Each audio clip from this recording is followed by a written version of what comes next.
गुरु का आंख दिखाई देगा। ಈ ನಿಮಗೆ ಕಾಣುವ ಬಣ್ಣಗಳ ಮಧ್ಯೆ ಗುರುವಿನ ಕಣ್ಣು ನಿಮಗೆ ಕಾಣಿಸಿಕೊಳ್ಳುತ್ತದೆ. उसी का अंदर से ब्रह्मांड में जाने का, ಆ ಕಣ್ಣಿನ ಮೂಲಕ ನೀವು ಬ್ರಹ್ಮಾಂಡದ ಪಯಣವನ್ನು ಮಾಡಬೇಕು. आपको क्या क्या दिखेगा, क्या क्या आपको अनुभव हो, सब आपके लिए बेनिफिट है. ನಿಮಗೆ ಏನೇನು ಆ ಪಯಣ ಮಾಡುವಾಗ ಸಿಗ್ತದ, ಅನುಭವ ಆಗ್ತದ, ಅದೆಲ್ಲ ನಿಮಗೆ ಪ್ರಯೋಜನವಾಗಿ ಬರುತ್ತದೆ ಅಂತ ಗುರುಜಿ ಹೇಳ್ತಾರೆ. अभी जब तक मैं नहीं बुलाऊंगा तो उतना टाइम आप ऐसा बॉडी हिलाना नहीं, उधर से मुंह नहीं करना, चुपचाप बैठ जाओ. ಎಲ್ಲಿಯ ತನಕ ಗುರುಜಿ ನಿಮಗೆ ಏಳಿ ಅಂತ ಹೇಳೋದಿಲ್ವಾ ಅಲ್ಲಿಯ ತನಕ ಕಣ್ಣು ತೆರಿಬಾರದು, ಶರೀರವನ್ನು ಅಲುಗಾಡಿಸಬಾರದು. ये एरिया पे थोड़ा कॉन्सेंट्रेट करना है. ಯಾವ ನಿಮ್ಮ ಹಣೆಯ ಭಾಗದಲ್ಲಿ ಗುರುಜಿಯವರು ಬೆರಳಿಡ್ತಾರ ಅಲ್ಲಿ ನಿಮ್ಮ ಗಮನ ಹೋಗ್ಲಿ. उधर कॉन्सेंट्रेट करना है, यही एरिया पे कॉन्सेंट्रेट करना है.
ನಮಸ್ಕಾರ ವೀಕ್ಷಕರೇ.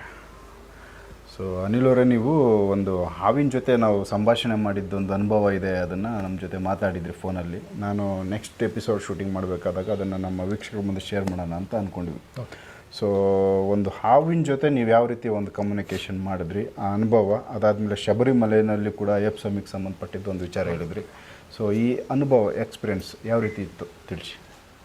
ಓಕೆ, ಫಸ್ಟ್ ಶಬರಿಮಲೆ ಇದೆ ಹೇಳೋಣ ಸರ್. ಸೊ ಫಸ್ಟ್ ಇಯರಲ್ಲಿ ನಾನು ಮಾಲೆ ಹಾಕಿದ ಟೈಮಲ್ಲಿ ಇಲ್ಲೇ ಬೆಂಗಳೂರಲ್ಲೇ ಇದೆ, ಎಲೆಕ್ಟ್ರಾನಿಕ್ ಸಿಟಿಯಲ್ಲಿದೆ.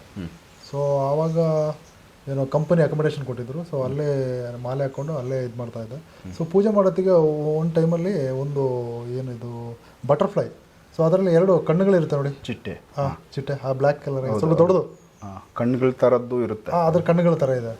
ಸೊ ಅದು ನಾನು ಸ್ವಲ್ಪ ಪೂಜೆ ಮಾಡ್ತಾ ಇರ್ಬೇಕಾದ್ರೆ ಅದು ಬಂತು ನಾನು ಪೂಜೆ ಮಾಡ್ತಾ ಇದ್ದೀನಿ, ಅದು ಹಿಂಗೆ ಅಲ್ಲೇ ಶಿವಂದು ಫೋಟೋದ ಮುಂಚೆ ಅದು ಓಡಾಡ್ತಾ ಇದೆ. ಸೊ ಅದು ರೌಂಡಿಗೆ ಹೌದೌದು, ನಾನು ಅಗರಬತ್ತಿಲಿಗೆ ಪೂಜೆ ಮಾಡ್ತಾ ಇದ್ದೀನಿ. ನಂತರ ಓಕೆ ಪ್ರೇಯರ್ ಮಾಡಿಬಿಟ್ಟು ನಾನು ಜಸ್ಟ್ ಕಣ್ ತೆರೆದು ನೋಡ್ಬೇಕಾದ್ರೆ ಇದು ಬಟರ್ಫ್ಲೈ ಏನಿದೆ ಆ ಶಿವಂದು ನೆತ್ತಿ ಮೇಲೆ ಇಲ್ಲೇ ಕೂತಿದೆ ಕರೆಕ್ಟಾಗಿ. ಓಕೆ. ಸೊ ನನ್ನ ಫ್ರೆಂಡ್ಸ್ಗಳನ್ನೆಲ್ಲ ಅಲ್ಲಿ ರೂಮಲ್ಲಿ ಇದ್ದವ್ರನ್ನೆಲ್ಲ ಕರ್ಕೊಬಂದು ತೋರಿಸಿದೆ, ನೋಡಿ ಇಲ್ಲಿ ಹೆಂಗೆ ಕೂತಿದೆ ಅಂತ. ಸೊ ಎಲ್ಲ ಖುಷಿಪಟ್ಟರು. ಅದಾಯಿತು. ನಂತರ ನಾನು ಆ್ಯಕ್ಚುಲಿ ಆ ಟೈಮಲ್ಲಿ ಒಂದು 9 days ಏನೋ ಮಾಲೆ ಹಾಕಿದ್ದು. ಸೊ ನಾನು 40 days 41 days ಅದು ಆ ರೀತಿ ಆಗ್ತಾ ಇರಲಿಲ್ಲ. ಸೊ ವರ್ಕ್ ಬೇರೆ ಐತಲ್ಲ.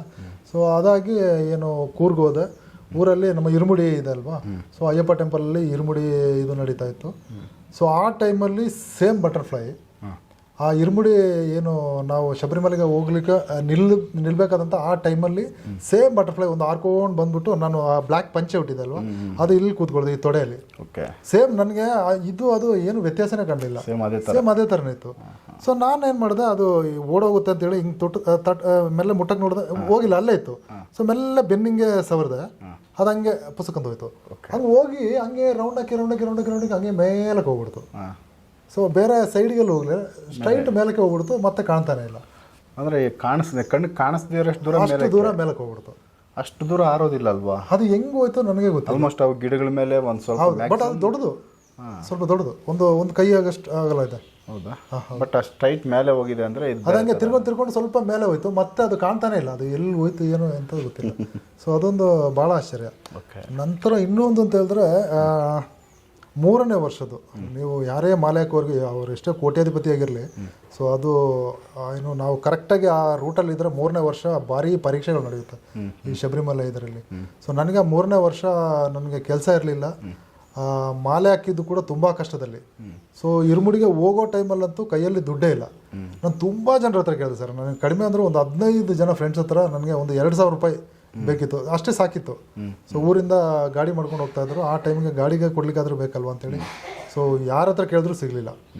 ಇನ್ನೇನು ನಾಳೆ ಹೋಗೋದು ಅನ್ನೋಷ್ಟರಲ್ಲಿ ಇವತ್ತು ನಾನು ಅಳ್ತಾ ಇದ್ದೆ, ನಾನು ಹೆಂಗೆ ಹೋಗೋದು ಅಂತ ಗೊತ್ತಿಲ್ಲ. ಈಗಲೂ ಅದು ನೆನಪಿದೆ, ನೆನೆಸ್ಕೊಂಡ್ರೆ ಏನು ಕಣ್ಣಲ್ಲೆಲ್ಲ ನೀರು ಬಂದುಬಿಡುತ್ತೆ.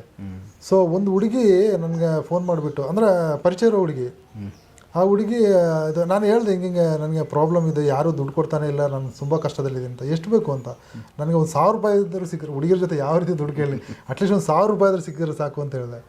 ಸರಿ ಆಯಿತು ಅಂತೇಳಿ ಅಕೌಂಟ್ ನಂಬರ್ ಕೇಳ್ಕೊಂಡ್ಲು, ಒಂದು ಅರ್ಧ ಗಂಟೆಯಲ್ಲಿ 3,000 ರೂಪಾಯಿ ಹಾಕ್ಕೊಟ್ಲು. ಓಕೆ, 2,000 ರೂಪಾಯಿ ಬೇಕಾಗಿತ್ತು ನಿಮಗೆ? 3,000 ರುಪೀಸ್ ಹಾಕ್ಕೊಟ್ಲು. ಆಯಿತು, ನಾನು ಶಬರಿಮಲೆಗೆಲ್ಲ ಹೋಗಿ ಬಂದೆ. ಸೊ ಅದು ಆ ಯಾತ್ರೆಲ್ಲ ಫುಲ್ ನನಗೆ ಇದೇ ಅಳು ಬರ್ತಾಯಿತ್ತು, ಅಷ್ಟೊಂದು ಇದು. ಸೊ ಆಯಿತು, ರಿಟರ್ನ್ ಎಲ್ಲ ಬಂದು ನಾನು ಏನು ನನ್ನ ವರ್ಕೆಲ್ಲ ಸ್ಟಾರ್ಟ್ ಮಾಡಿದೆ, ಕೈಯಲ್ಲಿ ದುಡ್ಡು ಬಂತು. ಸೊ ಫೋನ್ ಹಾಕಿಬಿಟ್ಟು ಆ ಹುಡುಗಿ ಕೇಳಿದೆ ನಾನು, ಹಿಂಗೆ ನೀನು 3,000 ರೂಪಾಯಿ ಕೊಟ್ಟಿದೆಯಲ್ಲ, ನಿಂದು ಅಕೌಂಟ್ ನಂಬರ್ ಕಳಿಸ್ಕೊಡು, ನಾನು ಕಳಿಸ್ಕೊಡ್ತೀನಿ. 3,000 ರೂಪಾಯಿನ ಯಾರು ಕೊಟ್ಟಿದ್ದು ಅಂತ ನನಗೆ ಈ ಸುತ್ತಿಗೆಲ್ಲಿ ತಲೆ ಕೊಡ್ದಂಗೆ ಆಗಿಬಿಡ್ತು. ಇವಳು ತಮಾಷೆ ಮಾಡ್ತಾ ಇದ್ದಾಳ ಇಲ್ಲ ಏನಿದು ಅಂತ ಗೊತ್ತಾಗಲಿಲ್ಲ. ನಂತರ ಮತ್ತೆ ಅವಳು ಹೇಳಿದ್ರು, ನಿನಗೆ ಹಂಗೆ ಕೊಡಬೇಕು ಅಂತಿದ್ರೆ ಕೊಡು, ಬಟ್ ನಾನು ಅದು ದುಡ್ಡು ಕೊಟ್ಟಿಲ್ಲ ಅಂತ. ಸೊ ನಾನು ಅಕೌಂಟಲ್ಲಿ ಚೆಕ್ ಮಾಡಿದೆ, ಅದು ಯಾವುದೇ ಟ್ರಾನ್ಸಾಕ್ಷನ್ ಏನು ಕಾಣ್ತಾರೆ, ಬಟ್ ಆವಾಗ ನಾನು ಹೆಂಗೆ ಆ ದುಡ್ಡು ಸಿಕ್ತು ಅಂದರೆ ನನಗೆ ಮರ್ತೇ ಹೋಗ್ಬಿಟ್ಟಿದೆ. ನನಗೆ ಅಕೌಂಟಿಗೆ ಹಾಕ್ಕೊಟ್ಟಿರೋದು, ಬಟ್ ಅದು ನನ್ನ ಅಕೌಂಟ್ಲಿ ಇಲ್ಲ ಅದು. ಸೊ ಅದು ಏನು ಇದೋ ಗೊತ್ತಿಲ್ಲ ನನಗೆ. ಟ್ರಾನ್ಸಾಕ್ಷನ್ ಆಗಿರೋ ಡೇಟ್ ಅದೆಲ್ಲ ಮೆನ್ಷನ್ ಆಗಿರುತ್ತಲ್ಲ, ಅದು ಯಾವುದೂ ಇಲ್ಲ. ಅದು ಸ್ವಲ್ಪ ಟೈಮ್ ಕಳೆದೋಗಿತ್ತು, ಬಟ್ ನಾನು ಹುಡುಕಿ ನೋಡಿದೆ, ಹಳೆ ಇಷ್ಟೆಲ್ಲ ಹುಡುಕಿ ನೋಡಿದೆ, ಸಿಗಲಿಲ್ಲ. ಇನ್ನೆಲ್ಲೋ ಮಿಸ್ ಆಯಿತು.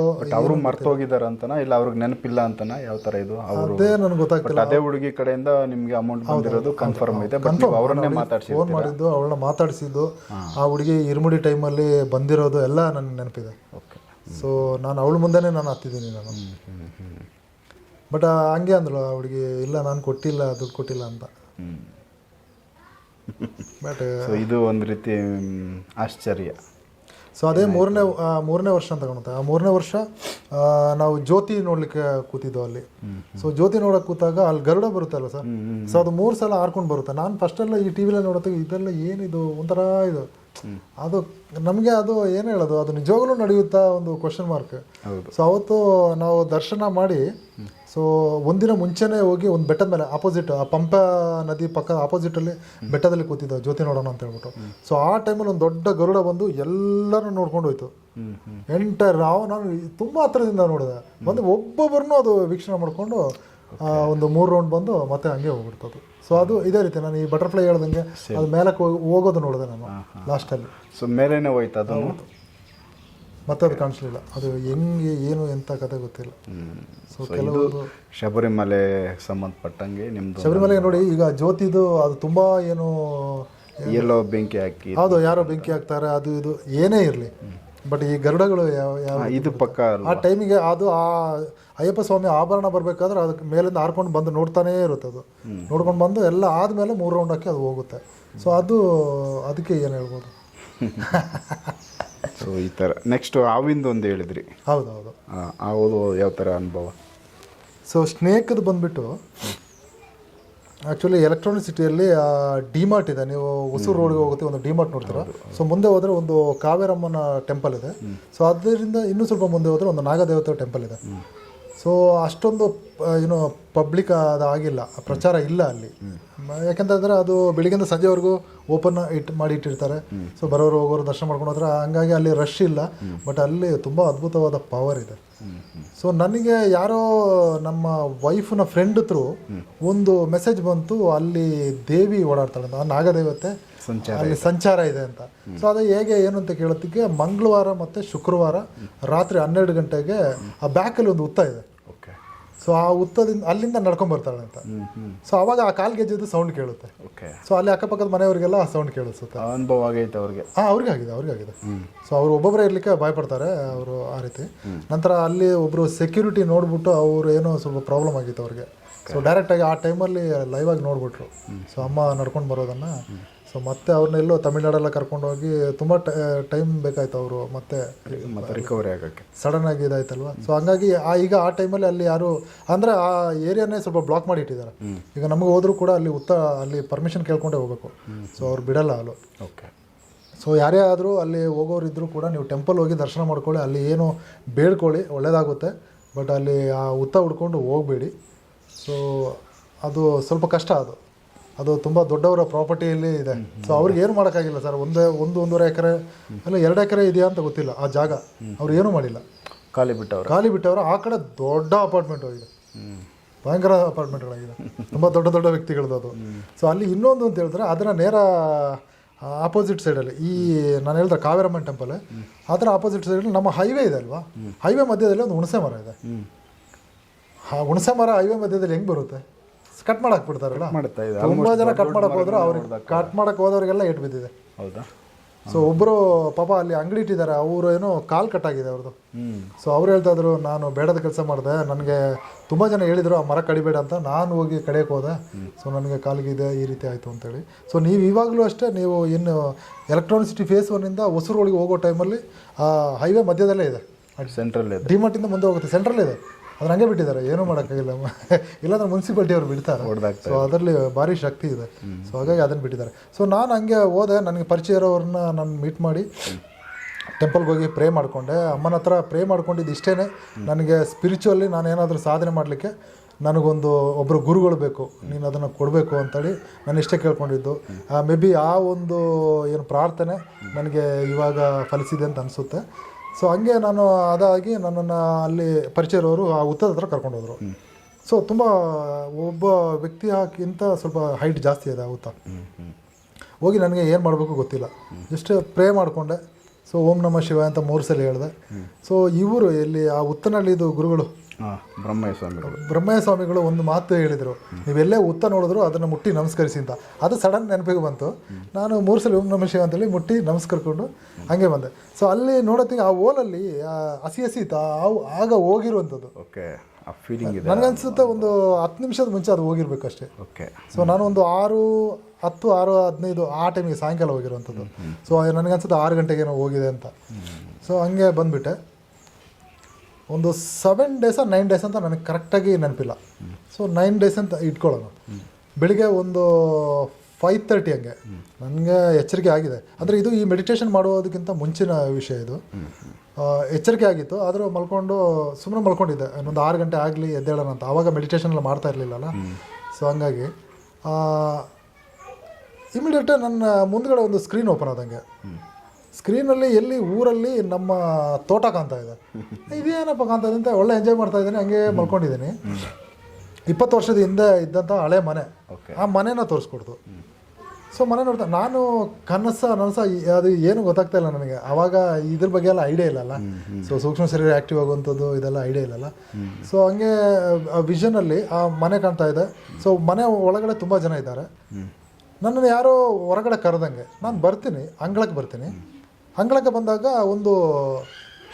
ಫಸ್ಟ್ ಒಂದು ತೆಂಗಿನ ಮರ ತೋರಿಸ್ಕೊಡ್ತು. ಅದ್ರ ಪಕ್ಕದಲ್ಲಿ ಒಂದು ಕಾಫಿ ಗಿಡ, ಆ ಕಾಫಿ ಗಿಡದಲ್ಲಿ ಒಂದು ಏನು ಹೇಳೋದು ಮಣ್ಣಿನ ದಿಬ್ಬ. ಸೊ ಅಲ್ಲೊಂದು ಓಲ್, ಆ ದಿಬ್ಬದಲ್ಲಿ ಒಂದು ನಾಗರಾವು ಒಂದು ಇಷ್ಟಕ್ಕೆ ತಲೆ ಎತ್ತಿಂಗೆ ನಿಂತಿದೆ. ನನ್ನನ್ನು ಈ ರೀತಿ ಕರೀತಾ ಇದೆ 3 ಸಲ. ಸೊ ನಾನು ಹಿಂಗೆ ಹೋದೆ. ನನ್ನ ಏಜು ಕೂಡ ಸ್ವಲ್ಪ ಕಡಿಮೆನೇ ಕಾಣ್ತಾ ಇದೆ ಆ ಟೈಮಲ್ಲಿ. ಹತ್ರ ಹೋದೆ, ನೋಡೋತ್ತಿಗೆ ಹಾವು, ಏನಪ್ಪ ಇದು ಅಂತೇಳಿ ನನಗೆ ಅವಾಗ ಗೊತ್ತಾಯ್ತು. ಇದು ಇನ್ನೂ ಹತ್ರ ಹೋದೆ. ಸೊ ಅದು ಬಾ ಅಂತಾನೆ ಕರೀತು. ಹತ್ರ ಹೋದೆ, ನನಗೆ ಆವಾಗ ದೇವರಾವು ಅಂತ ಗೊತ್ತಾಯ್ತು. ಅದೇನೋ ನನಗೆ ಮುಟ್ಟುಬಿಡೋಣ ಅಂತ ಮೈಂಡಲ್ಲಿ ಒಂದು. ಸೊ ನಾನು ಹಿಂಗೆ ಮುಟ್ಟಕ್ಕೆ ಹೋದೆ, ಕೈ ಅಲ್ಲೇ ಸ್ಟಕ್ ಆಯಿತು. ಇಲ್ಲಿಂದ ಎತ್ತಕ್ಕಾಗ್ತಾ ಇಲ್ಲ, ಕೈ ಅಲ್ಲೇ ಪ್ರೆಸ್ ಮಾಡಿ ಹಿಡ್ಕೊಂಡ್ಬಿಡ್ತು. ನನಗೆ ಈ ಬೆರಳು ಈಗಲೂ ನೋವಿದೆ, ಅದು ಇನ್ನೂ ಕ್ಲಿಯರ್ ಆಗಿಲ್ಲ ನನಗೆ. ಫೀಲಿಂಗ್ ನಿಮ್ಗೆ ಒರಿಜಿನಲ್ ಆಗಿದೆ. ಕನಸಲ್ಲಿದ್ರು ಪ್ರಾಕ್ಟಿಕಲ್ ಫಿಸಿಕಲಿ ಆಗೈತೆ. ಸೊ ಮಾತಾಡ್ತಾ ಇದ್ದಾರೆ ಒಂದು ಹೆಣ್ಣಿನ ಧ್ವನಿ. ನಾನು ಇಲ್ಲೇ ಇದ್ದೀನಿ ಏನು, ನಾನು ಅಲ್ಲಿ ಈ ಟೆಂಪಲಲ್ಲಿ ನಾನು ಕೇಳ್ಕೊಂಡಿದ್ದೆ. ನನಗೆ ನಮ್ಮ ಏನು ಮನೇಲಿ ಬೇರೆ ದೇವತೆ ಇದೆ, ನನಗೆ ಈ ಹಾವಿನ ಇದು ಗೊತ್ತಿಲ್ಲ, ನಾಗದೇವತೆ ಇದು ಗೊತ್ತಿಲ್ಲ. ಈ ಮಂಗಳೂರಲ್ಲಿ ನೋಡಿ ಈ ಕಾಂತಾರದಲ್ಲೆಲ್ಲ ತುಂಬಾ ಮಾಡ್ತಾರೆ ಇದು ಬಂತಲ್ವಾ, ಸೊ ಅದೇ ರೀತಿ ನಮ್ಮಲ್ಲಿ ಗುಳಿಗ ಅಂತೇಳಿ ಇದೆ, ನಾವು ಅದಕ್ಕೆ ಬಲಿ ಪೂಜೆ ಮಾಡ್ತೀವಿ. ಸೊ ಸುಮಾರು 50 ವರ್ಷಗಳಿಂದ ಕೋಳಿ ಬಲಿ ಎಲ್ಲ ಕೊಟ್ಕೊಂಡು ಈಗಲೂ ಮಾಡ್ತಾ ಇದ್ದಾರೆ. ಬಟ್ ನಾನು ಹೋಗ್ತಾ ಇಲ್ಲ, ನನಗೆ ಮೆಡಿಟೇಷನ್ ಮಾಡಿದ್ಮೇಲೆ ನನ್ನ ಅಂಥದಕ್ಕೆಲ್ಲ ನಿಲ್ತಾ ಇಲ್ಲ. ಸೊ ನಾನು ಬರಲ್ಲ ಅಂದ್ಬಿಟ್ಟಿದ್ದೀನಿ. ಸೊ ಅದ್ರ ಬಗ್ಗೆ ತಿಳ್ಕೊಬೇಕು ಅಂತೇಳಿ ನಾನು ಇಲ್ಲಿ ಕೇಳ್ಕೊಂಡಿದ್ದೆ, ಪ್ರೇ ಮಾಡ್ಕೊಂಡಿದ್ದೆ. ಬಟ್ ಇಲ್ಲಿ ನೋಡೋತ್ತಿಗೆ ನಾಗರಾವ್ ಬಂದು ಹೀಗೆ ಮಾತಾಡ್ತಾ, ನಾನು ಇಲ್ಲೇ ಇದ್ದೀನಿ, ನೀನೇನು ಚಿಂತೆ ಮಾಡಬೇಡ ಅಂತ. ಸೊ ನನಗೆ ಅವಾಗ ಇನ್ನೊಂದು ಏನಾಯಿತು ಅಂತ ಹೇಳಿದ್ರೆ, ನಾನು ಹತ್ರಕ್ಕೆ ಹೋದವನು, ನಾನು ಮುಟ್ಟಕ್ಕೆ ಹೋದೆ ಅಲ್ಲ, ಸೊ ನಾನು ಹಿಂಗೆ ಮಲಗಿದ್ದೀನಿ. ಸೊ ಒಂದು ಭೂಮಿಯಿಂದ ಒಂದು ಅಡಿ ಮೇಲೆ, ಸೊ ಹಿಂಗೆ ಅಡ್ಡ ಮಲ್ಕೊಂಡಿದ್ದೀನಿ. ನನ್ನ ಪಕ್ಕದಲ್ಲಿ ಹಿಂಗೆ ಬಂದ್ಬಿಟ್ಟು ನೋಡ್ಕೊಂಡು ನನ್ನನ್ನು ಕ್ಲಿಯರ್ ಆಗಿ ಅಂತ ಹೇಳ್ಬಿಟ್ಟು, ಈ ಕಲರ್ ಇದೆ, ಕೈ ಕಲರ್ ಇನ್ನೂ ಸ್ವಲ್ಪ ಏನು ಗಂಧದ ಕಲರ್ ಬರುತ್ತೆ. ಸೊ ಅದರ ಇದು, ಸೊ ಒಂದು ನರ್ವಸ್ ಕೂಡ ನನಗೆ ಕಾಣ್ತಾ, ಅಷ್ಟೊಂದು ಈ ಬೈನಾಕಲ್ ಇಟ್ಟು ನೋಡೋ ಅಷ್ಟೊಂದು ಕ್ಲಿಯರ್ ಆಗಿ ನನ್ನ ಫೇಸ್ ಹತ್ರ ಬಂದ್ಬಿಟ್ಟು ಹಿಂಗೆ ತಿರುಗಿಸ್ಬಿಟ್ಟು ಹಿಂಗೆ ತೋರಿಸ್ಕೊಡ್ದು. ಆ ಬ್ಯಾಕ್ ಸೈಡು ಅಷ್ಟೇ, ಫ್ರಂಟ್ ಹಿಂಗೆಲ್ಲ ತೋರಿಸ್ಬಿಟ್ಟು, ಸೊ ಹಂಗೆ ಇದಾಯಿತು. ಅದು ಅಲ್ಲಿಗೆ ಕ್ಲಿಯರ್ ಆಯಿತು. ಅಲ್ಲಿಂದ ಒಂದು 3 days ಕಳೆದ್ಬಿಟ್ಟು ಸೇಮ್ ಅದೇ ಮನೆ ಕಿಚನ್ ಹತ್ರ ನಾನು ನಿಂತ್ಕೊಂಡಿದ್ದೀನಿ. ಒಂದು 7 feet ಏನು ನಾಗರಾವು, ಗೋಲ್ಡನ್ ಕಲರ್ದು, ಅಷ್ಟು ದೊಡ್ಡದು, 7 ಅಡಿ ಉದ್ದ. ಸೊ ಅದು ಕಾಣಿಸ್ಕೊಳ್ತಾ ಇದೆ, ನೀವು ವಿಷನಲ್ಲಿ ಕಾಣಿಸ್ಕೊಳ್ತಾ, ಅದು ಸೇಮ್ ಹಿಂಗೆ ಅರ್ಲಿ ಮಾರ್ನಿಂಗ್ ಒಂದು 5-5:30 ಈ ಟೈಮ್ನಲ್ಲಿ. ಹಾವು ಅದೇ ಬಾಗಿಲ ಹತ್ರ ಬರೋತ್ತಿಗೆ ನಾನು ಹಿಂಗೆ ನೋಡ್ತಾ ಇದ್ದೀನಿ. ಸೊ ಅದು ಆಚೆ ಸೈಡಿಂದ ಹೋಯ್ತು, ಒಂದು ಮ್ಯಾಪ್ ಥರ ತೋರಿಸ್ತಾ ಇದೆ. ಸೊ ನಾನು ಹಿಂದ್ಗಡೆ ಹೋಗಿ ನೋಡ್ತಾ ಇದ್ದೀನಿ, ಆ ಹಾವು ಹೆಂಗೆ ಹೋಗ್ತಾ ಇದೆ, ಅದರ ಪೊರೆ ಬಿಚ್ಕೊಂಡು ಹೋಗ್ತಾ ಇದೆ. ಆ ನಾಗರಾವ್ ಹೋಗೋಂಗೆ ಆ ಪೊರೆ ಏನಾಗ್ತಿದೆ, ಹಿಂಗೆ ಸ್ಪ್ರೆಡ್ ಆಗಿಬಿಟ್ಟು ಅದು ರಂಗೋಲಿ ಆಗ್ತಾ ಇದೆ. ಸೊ ಒಂದು ದೊಡ್ಡ ಅಗಲ, ಒಂದು 15 ಅಡಿ ಏನು ವಿಸ್ತಾರ ಇರುವಂಥ ಒಂದು ಅಗಲದ ಜಾಗ ಹಿಂಗೆ ತೋರಿಸ್ಬಿಟ್ಟು ರಿಟರ್ನ್ ಅದೇ ಜಾಗಕ್ಕೆ ಬಂದ್ಬಿಟ್ಟು ಹಂಗೆ ಹೋಯ್ತು. ಆ ಹಾವು ಹೋಗ್ತಾ ಹೋಗ್ತಾ ಹಂಗೆ ಕಡಿಮೆ ಆಗಿ ಎರೆಹುಳಷ್ಟು ಸಣ್ಣದಾಯಿತು. ಸೊ ಅಲ್ಲಿಂದ ಅದು ಹೋದ ಜಾಗ ಮತ್ತೆ ನನಗೆ ಒಂದು ಸಮುದ್ರದ ಅಲೆ ಹಿಂಗೆ ಬರ್ತಾ ಇರೋದು ಶಾಂತವಾಗಿ, ಆ ಅಲೆ ಬಡಿಯುವಂಥ ಸೌಂಡ್ ಕೇಳ್ತು, ಆ ಸಮುದ್ರದ ಅಲೆ ನನಗೆ ಕಾಣ್ದಂಗೆ ಆಯಿತು. ಸೊ ಇದೆಲ್ಲ ಆಯಿತು. ನಾನು ಅಮ್ಮನಿಗೆ ಫೋನ್ ಮಾಡಿದೆ. ಅಮ್ಮನಿಗೆ ಫೋನ್ ಮಾಡಿ ಈ 2 ವಿಷಯನ ಹೇಳಿದೆ. ಸೊ ಆವಾಗ ಅಮ್ಮ ಅಂದರು, ನಮ್ಮ ತಾತ ಇದ್ದ ಟೈಮಲ್ಲಿ, ತಾತ ಅಲ್ಲ ಅಜ್ಜ, ಅಪ್ಪಂದು ತಾತ ಇದ್ದ ಟೈಮಲ್ಲಿ ತಾತ ಹೇಳಿದ್ರಂತೆ, ಇಲ್ಲಿ ಏನು ದೇವ್ರದ್ದೊಂದು ಹಾವಿದೆ, ಸೊ ನೀವು ನಾನ್ ವೆಜ್ ಎಲ್ಲ ತಿನ್ನಬಾರ್ದು, ಇಲ್ಲಿ ಏನು ಗಲೀಜು ಮಾಡಬಾರ್ದು ಅಂತೆಲ್ಲ ಅವರು ಹೇಳಿದಾರಂತೆ. ಮತ್ತು ತೋಟದಲ್ಲಿ ನಿಧಿ ಇದೆ, ಅದು ಯಾರು ತೆಗೊಳಕ್ಕೆ ಹೋಗಬೇಡಿ ಅಂತ ಹೇಳಿದಂತ. ನಾನು ಈ ವಿಷಯ ಹೇಳೋತ್ತಿಗೆ ಅಮ್ಮ ಹಿಂಗೆ ಹೇಳಿದ್ರು. ಸೊ ಅವಾಗ ಅದುವರೆಗೂ ಅವರು ಏನು ಹೇಳೇ ಇರಲಿಲ್ಲ, ನಮ್ಗೆ ಗೊತ್ತೇ ಇರಲಿಲ್ಲ. ಸೊ ಈ ವಿಷನ್ ಬಂದಮೇಲೆ ಹಂಗೆ ಏನಾಯಿತು, ಲಾಸ್ಟ್ ಟೈಮ್ ಊರಿಗೆ ಹೋಗೋ ಟೈಮ್ ಬಂತು. ಸೊ ಊರಿಗೆ ಹೋಗೋ ಟೈಮ್ ಬಂದಾಗ ನಾನು ಹುಡ್ಕೊಂಡೋದೆ ಆ ಜಾಗ, ಆ ತೆಂಗಿನ ಮರ, ಅದು ತೋಟದ ಒಳಗಡೆ ಇದೆ. ನಮ್ಮ ಕನಸಲ್ಲಿ ಏನು ಬಂತು ಆ ಜಾಗ ನೋಡಕ್ಕೆ ಹೋಗಿದ್ದೆ. ಸೊ ಇವಾಗ ನೀವು ಹೆಂಗೆ ಈ ರೋಡ್ ಪಕ್ಕ ಏನು ಮನೆ ಮಾಡಿದ್ದೀರ, ಸೊ ನಮ್ಮ ಮನೆ ತುಂಬ ರೋಡ್ಗೆ ಹತ್ರ ಆಗಿ ಬಂದಿದೆ ಈಗ. ಸೊ ಹಳೆ ಮನೆದು ತುಂಬ ಒಳಗಡೆ ಇದೆ, ತೋಟದ ಒಳಗಡೆ. ಸೊ ಹಂಗೆ ಹುಡ್ಕೊಂಡು ಹೋದೆ, ಹೋಗಿ ಅಮ್ಮನ ಕರ್ಕೊಂಡು ಹೋದೆ. ಅಮ್ಮನ ಹತ್ರ ಹೇಳತ್ತಿಗೆ ಅಮ್ಮ ಹೇಳಿದ್ರು, ಇಲ್ಲ ಅಂಥ ಜಾಗನೇ ಇಲ್ಲ, ನಾವೆಲ್ಲ ಓಡಾಡ್ತೀವಲ್ಲ ಇಲ್ಲಿ ಇಲ್ಲ ಅಂತ. ಆಯಿತು, ಆ ತೆಂಗಿನ ಮರ ಗುರುತು ಇಟ್ಕೊಂಡೆ, ಕಾಪಿ ಗಿಡ ನೋಡಿದೆ, 2 ಕಾಣಿಸ್ತು. ಸೊ ಹಂಗೆ ಅಮ್ಮನ ಕರ್ಕೊಂಡು ಹೋಗ್ತಾ ಇದ್ದೀನಿ. ಒಂದು ಚಿಕ್ಕ ಬಳ್ಳಿ ಸರ್, ಒಂದು ಚಿಕ್ಕ ಬಳ್ಳಿ ಕಾಲಿಗೆ ತಗಲಿ ಮುಗ್ಗರಿಸಿ ಬೀಳ್ತೀನಿ ನಾನು. ನೀವು ಬಿದ್ದುಬಿಟ್ಟೆ, 2 ಕೈ ಹಿಂಗೆ ಇಟ್ಬಿಟ್ಟೆ ನಾನು, ಇಲ್ಲಾಂದ್ರೆ ಮೂತಿ ಹೊಡೆದೋಗ್ಬಿಡ್ತಿತ್ತು. ಸೊ ಅಷ್ಟು ಸ್ಪೀಡಲ್ಲಿ ಬಿದ್ದುಬಿಟ್ಟೆ. ಅಮ್ಮ ಕೇಳಿದ್ರು, ನಾನೊಂದು 150 ಸಲ ಇದರಲ್ಲಿ ಓಡಾಡ್ತೀನಿ, ನಾನು ಬಿದ್ದಿಲ್ಲ, ಅದು ಏನೊಂದು ಸಣ್ಣ ಬಳ್ಳಿ ಇತ್ತು. ಲಾಸ್ಟ್ ನಾನು ಹಿಂಗೆ ಒದ್ದಾಗ ಅದು ಪಟಕಂತ ಮುರಿದೋಯ್ತು, ಅಷ್ಟೇ ಇರೋದು ಆ ಬಳ್ಳಿ. ಸೊ ಹಂಗೆ ಬಿದ್ದಲ್ಲಿಂದ ತಲೆ ಎತ್ತಿ ಹಿಂಗೆ ನೋಡ್ತೇನೆ, ಆ ದಿಬ್ಬ ಹಂಗೆ ಕಾಣಿಸ್ತಾ ಇಲ್ಲಿ ಮುಂದ್ಗಡೆ, ಆ ಗಿಡದ ಅಡಿ ಆ ದಿಬ್ಬ ಬಿದ್ದಿಲ್ಲ ಅಂದ್ರೆ ಅದು ಕಾಣಿಸ್ತಾ ಇರಲಿಲ್ಲ. ಸೊ ಅಲ್ಲಿ ಓಲ್ ಕಾಣ್ತಾ ಇಲ್ಲ. ಆಗ ನಾನು ಹೋಗಿ ಅಮ್ಮ ಏನು ಮಾಡಿದ್ರು, ಒಂದು ಕಡ್ಡಿ ತಗೊಂಡು ಅಲ್ಲಿ ಸ್ವಲ್ಪ ಇದು ಮಾಡೋತ್ತಿಗೆ ಆ ದಿಬ್ಬದ ಪಕ್ಕದಲ್ಲೇ ಓಲಿದೆ. ಸೊ ಸೇಮ್ ಅದೇ ಜಾಗ, ಯಾವ ವ್ಯತ್ಯಾಸನೂ ಇಲ್ಲ. ಸೊ ನೀಟಾಗಿ ಕಾಣಿಸಿದೆ. ಆವಾಗ ನನಗೆ ಅನಿಸ್ತು, ಇದು ಸೂಕ್ಷ್ಮ ಶರೀರದ ಮೂಲಕ ಅದು ನೋಡಿರೋವಂಥದ್ದು, ಇದು ಕನಸಲ್ಲ ಅಂತ ಆವಾಗ ನಾನು ಕನ್ಫರ್ಮ್ ಮಾಡಿಕೊಂಡೆ. ಸೊ ಇವೆಲ್ಲ ಈ ಥರದ್ದು ರಿಯಲ್ ಲೈಫಲ್ಲಿ ಆಗೋ ಅನುಭವಗಳು, ಒರಿಜಿನಲ್ ಅನುಭವಗಳನ್ನೇ ಇಲ್ಲಿ ತೊಗೊಂಬಂದು. ಬಟ್ ಬ್ಯಾಡ್ ಲಕ್ ಏನಪ್ಪ ಅಂದರೆ, ನಮ್ಮ ಅಮ್ಮನಿಗಾಗಲಿ, ನಮ್ಮ ಅಣ್ಣ ಇದ್ದಾರೆ, ಅಣ್ಣನಿಗಾಗಲಿ ಸ್ಪಿರಿಚುವಲ್ ಇದರಲ್ಲಿ ಒಂದು ಇಂಟ್ರೆಸ್ಟ್ ಇಲ್ಲ. ಒಂದು ಎರಡನೇದು ಇಂಥದನ್ನೆಲ್ಲ ನಂಬಲ್ಲ. ಸೊ ಇಷ್ಟೆಲ್ಲ ಆಗಿ ನಾನು ಆ ವಿಷನ್ನ ಫಸ್ಟೇ ಫೋನಲ್ಲಿ ಹೇಳಿ ಅಲ್ಲಿ ಹೋಗಿ ನೋಡಿ ತೋರಿಸ್ಕೊಟ್ರು ಕೂಡ ಅಣ್ಣ ಹೇಳ್ತಾನೆ, ಅದು ಪಕ್ಕದಲ್ಲಿ ದೊಡ್ಡ ಮರ ಇದೆಯಲ್ಲ ಅದ್ರದ್ದು ಬೇರೆ ಬರ್ತಾ ಇರ್ಬೋದು, ಹಂಗಾಗಿ ಅಲ್ಲಿ ಓಲಾಗಿದೆ ಅಂತ. ಈ ಲಾಸ್ಟ್ ಎಲೆಕ್ಷನ್ ಟೈಮಲ್ಲಿ ನಾನು ಊರಿಗೆ ಹೋಗಿದ್ದೆ. ಅವಾಗ ನಾನು ಅಲ್ಲಿ ಹೋಗಿ ನೋಡೋಣ ಏನಿದೆ ನೋಡೋಣ ಅಂತ ಹೇಳೋತ್ತಿಗೆ ಅಣ್ಣ ಈ ಕಾಪಿ ಗಿಡದ ರೆಕ್ಕೆ ಎಲ್ಲ ಕಡ್ದು, ಎಲ್ಲ ಮರ ಇದೆಲ್ಲ ಕಡ್ದ್ಬಿಟ್ಟು ಕಂಪ್ಲೀಟ್ ಕ್ಲೋಸ್ ಮಾಡಿ ಹಾಕ್ಬಿಟ್ಟಿದ್ದಾರೆ. ಸೊ ಸೊ ವೀಕ್ಷಕರೇ, ಇದೊಂದು ಒಳ್ಳೆ ಅನುಭವ. ಸೊ ಅವ್ರಿಗೆ ಒಂದು ಕನಸಲ್ಲಾಗೈತೆ, ಬಟ್ ಅದು ರಿಯಲ್ಲಾಗೂ ಕೂಡ ಅವರು ಚೆಕ್ ಮಾಡಿದಾಗ ಅದು ರಿಯಲ್ಲಾಗೂ ಇದೆ. ಆ ಥರದ ಅನುಭವಗಳು ಈ ಒಂದು SMS ಮೆಡಿಟೇಷನಲ್ಲಿ ಈ ಥರದ್ದು ಕೆಲವು ಅನುಭವಗಳು ಅವ್ರಿಗೆ ಆಗೈತೆ. ಸೊ ಇದು ಎಲ್ಲರಿಗೂ ಹೀಗೆ ಆಗಬೇಕಂತಿಲ್ಲ, ಬೇರೆ ಬೇರೆ ಒಬ್ಬೊಬ್ರಿಗೂ ಒಂದೊಂದು ರೀತಿ ಅನುಭವಗಳಾಗಿದ್ದಾವೆ. ಈ ಅನುಭವಗಳನ್ನ ಅವರು ನಿಮ್ಮ ಮುಂದೆ ಶೇರ್ ಮಾಡ್ಕೊಂಡವ್ರೆ. ಮತ್ತಷ್ಟು ಬೇರೆ ವಿಚಾರಗಳನ್ನ ಮುಂದಿನ ಎಪಿಸೋಡಲ್ಲಿ ಮಾತಾಡ್ತೀವಿ. ನಮಸ್ಕಾರ.